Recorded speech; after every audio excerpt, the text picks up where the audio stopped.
Are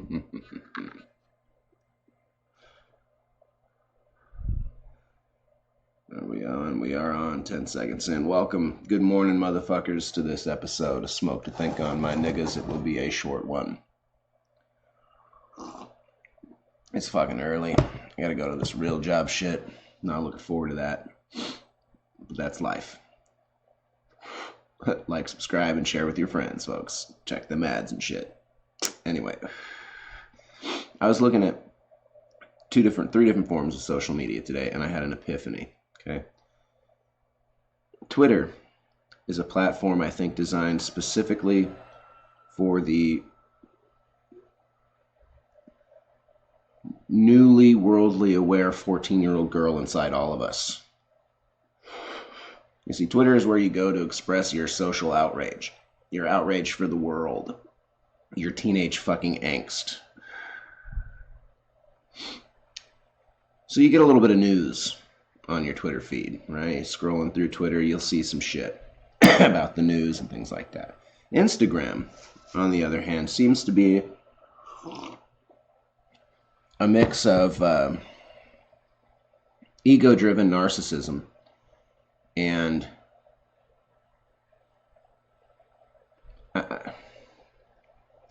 I know that seems redundant. I can come back to it later. It's not. And visual artist expression. So you get a lot of photographers, drawers, painters, things like that, putting their shit up on the Instagram. And then you got just a fuckload, an immeasurable amount of narcissistic young women who, when I say ego-driven narcissism, I mean it's not internalized narcissism where the narcissist is unaware, not like a mental illness, but like a socially accepted and patted on the back version of narcissism driven by the feed of the ego. These aren't unhealthy people. They're just people these are just people behaving unhealthily. Yeah, I know, it's a judgment call, but I'm right, so I'm going to fucking make it. And then there's Facebook. And Facebook is like a weird mix between the two, right? Like, oh, look at me and my wonderful family. Oh, my beautiful toddler is walking now. Yay. Or, you know, the other alternative to that is the series of memes. I'm lonely and 30. What am I going to do? My biological clock is screaming and I hate myself. Right? And then you also get a little bit of news feed through the Facebook. But it got me thinking, along with watching a video by Paul Joseph Watson called What They're Not Telling You About the Riots in Charlotte. Most of the people my age and younger are getting their information about the world from these three major sources: Instagram, Twitter, and Facebook. More than Fox or CNN or anybody else whose content is both reproduced, used, and shared on these platforms. For the most part, no one's just like, I'm going to go to CNN today and check it out. I mean, maybe some of y'all are, but for the most part, nobody's doing that. Most people are finding CNN articles on their Facebook feed or their Twitter feed.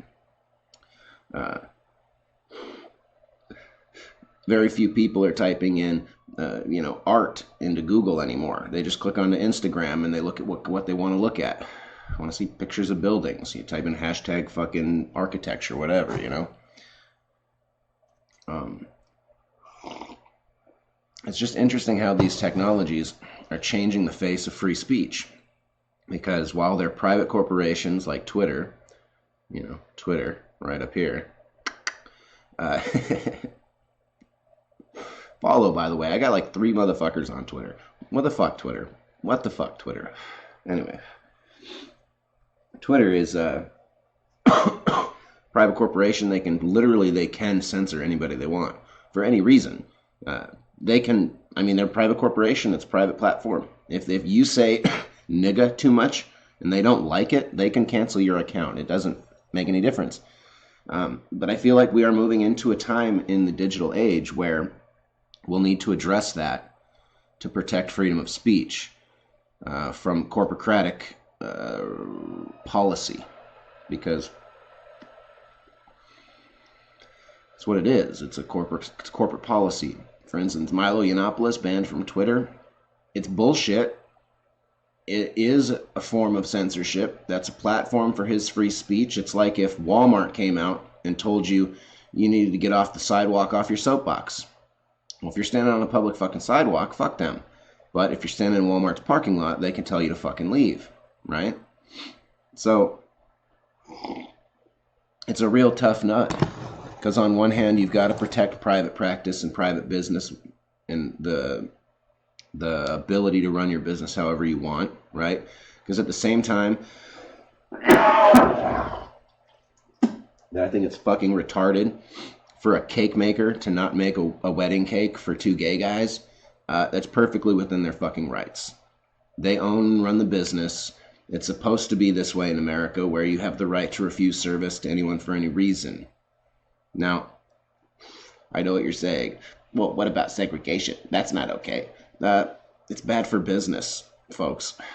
But it should be okay. If you're a white person or a black person and you own a business and you say to yourself, I don't want any niggers coming in my door, or I don't want any of them dumb crackers coming through my door.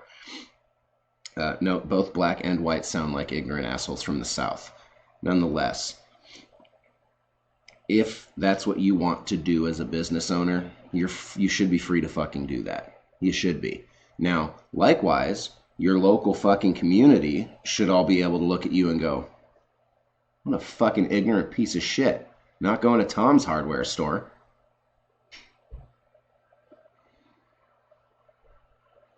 If you don't want to make a cake for a gay wedding, don't make a cake for a gay wedding. But don't be surprised if you're in fucking San Francisco, you see your fucking sales go down.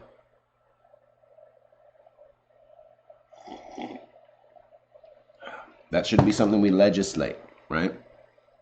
So you would think likewise with people like Twitter and Instagram and Facebook, YouTube having certain corporate policies that inevitably censor or de-incentivize certain speech on a platform that is specifically designed to communicate and promote freedom of speech, that would be okay, because they're a private company. If that's what they want to do, that's what they want to do.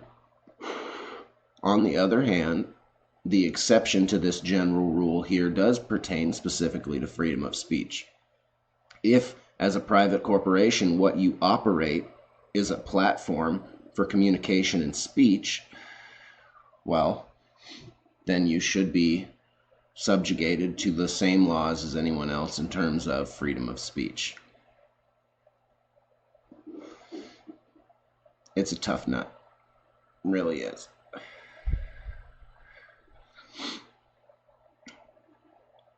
Nonetheless, it is interesting to see the difference in the type of content and media produced on these different platforms. YouTube, for instance, is like 70% nutshots and 30% fucking social justice. Okay, 25% social justice and then 5% anti-social justice. Now, YouTube is basically America's Funniest Home Videos free.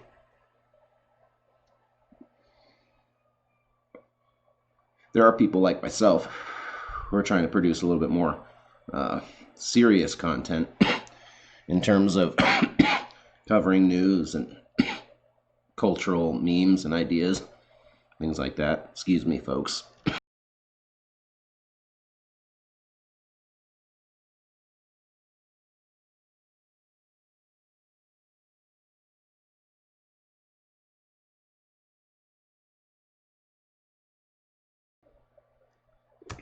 Whew.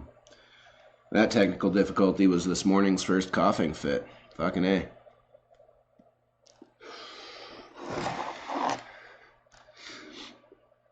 Anyway, my niggas, like I said, it was going to be a short episode today. I got to go to a real job, but I was watching some YouTube while I was smoking and thinking and doing my coffee bit, and I don't have my tripod today, so I had to put my camera on the laptop. It looks kind of goofy. Kind of kills the mystique of what's behind him. It's just a wall with a wall in front of it. But watching these videos that I did decide to watch today inspired some thought about that, and I had been thinking about the difference in social media for a little while, so I thought, you know what, fuck it, we're gonna live stream that shit. Anyway, niggas, Instagram is kind of the place to be right now for smoke2thinkon.com. I've been working a lot real early, and so it's been exhausting. Producing long-form YouTube videos has been a little bit tougher to do.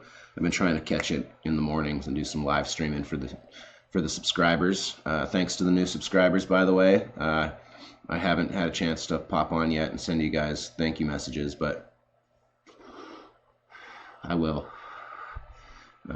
It is appreciated. It's what we're doing. It's why I do it. I think the lifetime of my YouTube, I've been on YouTube since it started almost. 2009 was when I started my first account. I think I've just recently topped $2. We're fucking on our way to riches here, folks. I'm about to call in and quit this job. In fact, now that I think about it, $2 on YouTube, what is that? $20 in the next 50 years? No, it is growing a little bit exponential.